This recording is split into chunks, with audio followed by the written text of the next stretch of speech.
Hello lads, hope you're well. Today I wanted to talk about something that's really typical here in the UK, topical, sorry, not typical, certainly not typical, very topical here in the UK at the moment, and that is about working out, exercising, gymming or whatever when it's seriously hot. As I caveat all of these videos, Americans probably don't really need stuff like this because it's boiling in your country all year round. At the moment in the UK we've got a massive heat wave and it's affecting quite a lot of things. Our country really isn't designed for sort of any kind of heat, but certainly not this level of heat. So yeah, amongst many of our public services, going to the gym and exercise is something that has been really affected.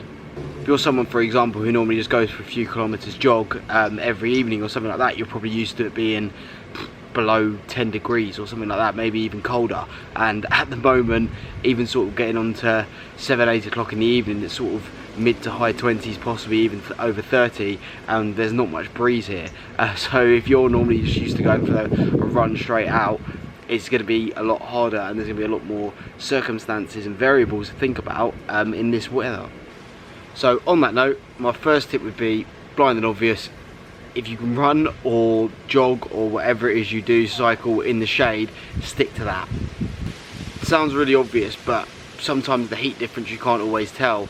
Just the fact that you're not directly under the sunlight is going to make a huge difference, especially if you're running with your back to the sun, or as I say, cycling or whatever.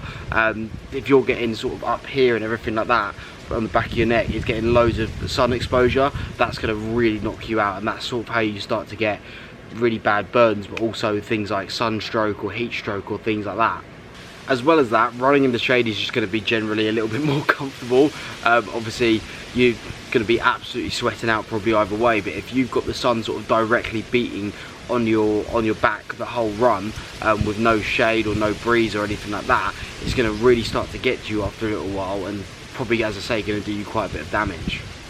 It's what I always found amazing when I was out when I was in Marbella a few weeks ago and I was seeing people go for runs. There just isn't really shade there, but obviously if they grow up in a country like that, you're probably a little bit more used to the heat. But even so, I think it's incredible that people sort of run long distances in sort of direct heat and everything like that. But yeah, over here it's just certainly not how we're built. So if you're someone who's not used to running in direct sunlight, or not sunlight but sort of that heavy amount of heat, yeah, if you're not sticking to the shade, it probably is going to do you quite a bit of damage. So if you can stick to the side of the roads, or if you go through forests or something like that. I've had to find a little bit of shade here just so I can sit down. Obviously you can't see either side, but I've literally found one block of shade, which is why I'm filming in somewhere that I've never filmed before, just because, as I say, you don't realise how much it takes it out of you. When I was in Marbella the other week, I was in the gym. It was an outdoor gym, and one of the machines was just directly in the sunlight, no cover, and I didn't actually realise until I'd sort of got off the machine and got into cover how much energy had been sucked out of me just from sitting there in the sun. So yeah, first bit of advice would be, if you can, stick to the shade as much as possible. Second tip is short and simple. Make sure you are glugging as much water as you possibly can. Even on a normal day, I'd aim for sort of at least a gallon a day, which sounds like a lot, but if you actually just keep drinking throughout the day, you'd be surprised how much you get through.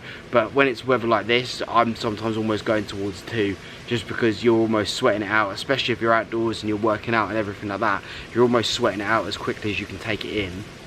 I'm not going to go through the basics and explain why it's important, why water's important and why it's important to be hydrated and everything like that, but all those reasons is just times 10 when the weather's like this. Again, heat stroke, sunstroke, things like that.